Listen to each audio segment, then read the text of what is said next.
What up, guys? This is Retro Modern Games, back at it again with another video, and this time I played Little Nightmares 2.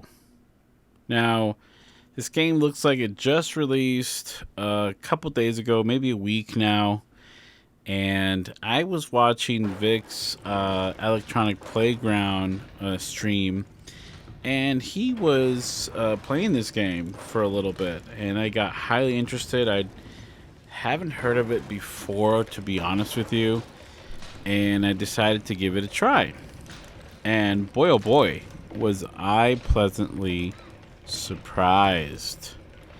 First and foremost, guys, if you go ahead and like this type of videos, please don't forget to give me a like and subscribe if you can. I would really appreciate that.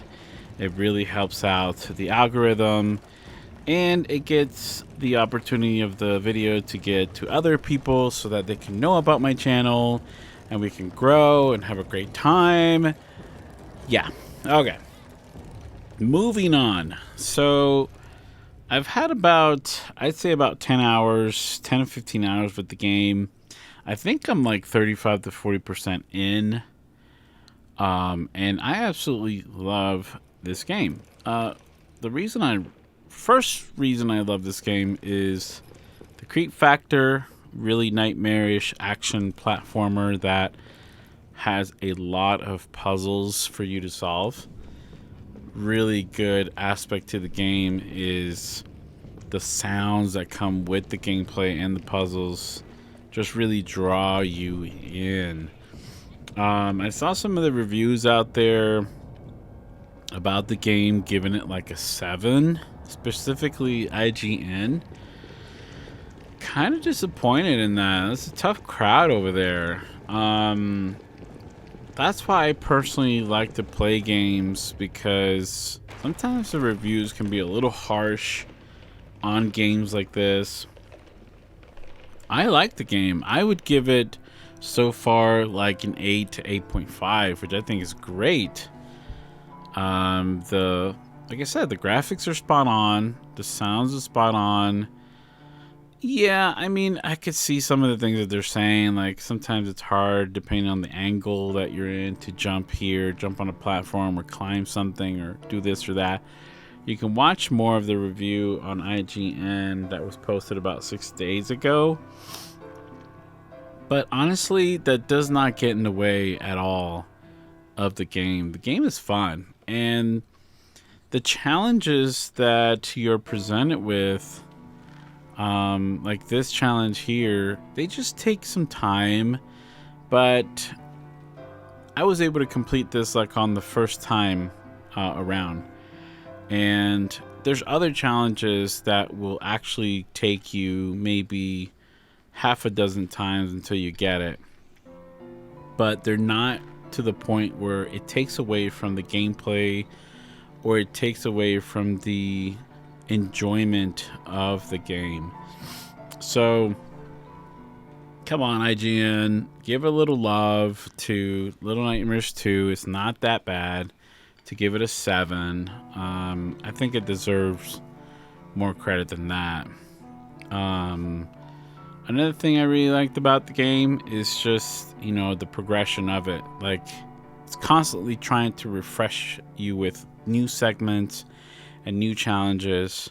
I think that's part of the initial thought of the game. So I really enjoy that. I really think they did a nice job of presenting you with challenges that give you different types of difficulty, enough to enjoy the game as a whole so far. So this little guy, the boy with the paper bag over his head, which I have no clue why he's doing that. His name is Mono. And then the little girl that he finds quickly in the beginning of the game, her name is Six. And you both journey on this adventure platform type thing where I guess you're in some sort of distorted nightmare creepy ass world where You know, I don't know how they got there, honestly. It looks like you just got thrown into it. And then there's this like aspect of the game where like each, you know, there's like a TV set and it looks like this, you know, he just goes up to it and it's kind of glitchy and it sucks him in.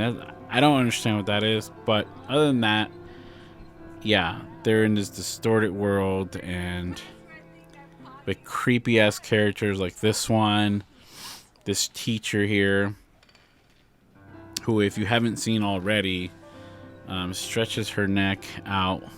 It's just disgusting. Then there was this first guy that was like after you with a shotgun. It looks like everybody has that out for like little kids in this game. Like, it's weird. It's like it's been twisted to where the adults are now your enemies or of some sort. I don't know.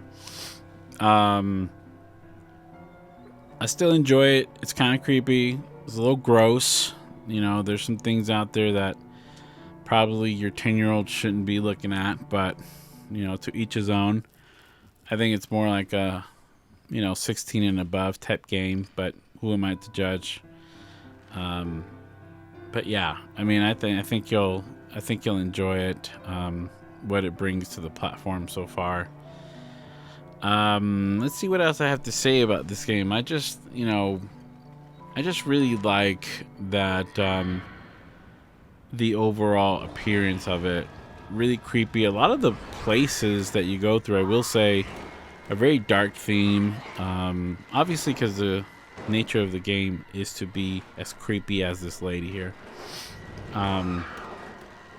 There's other aspects of the game that I really also like. Like, you can pick up weapons to destroy certain things because it's part of your challenge.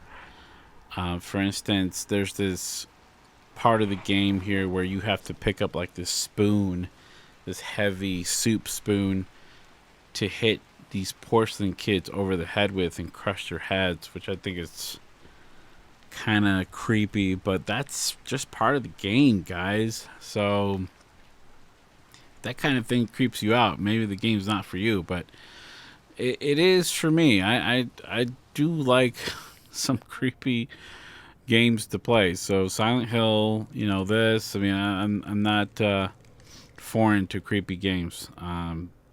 You know, as you can see, you pick up like a sort of like a hammer, like a sledgehammer, and hit these hands. This is part of your challenge as well, which is really refreshing because you're not always doing puzzlers. Puzzlers.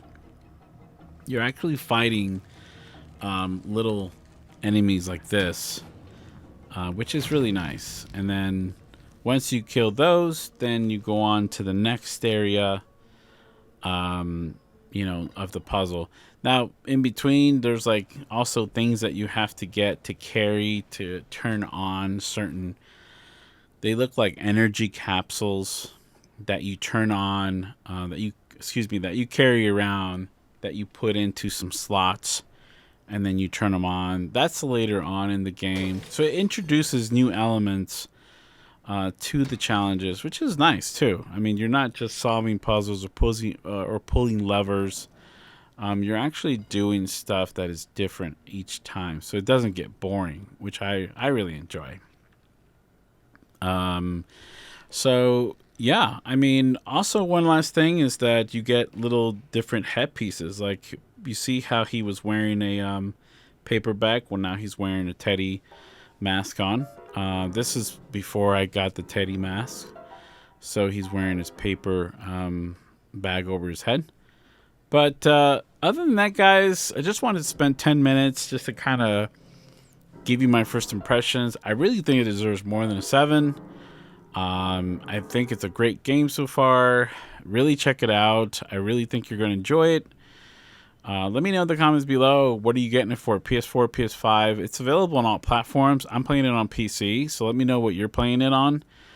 And let me know what you think of it so far, or if you're thinking of playing it, or if you're not, why not? Let me know in the comments below. Once again, thank you so much for checking out this video. Don't forget to like and subscribe. This is RMG, signing off.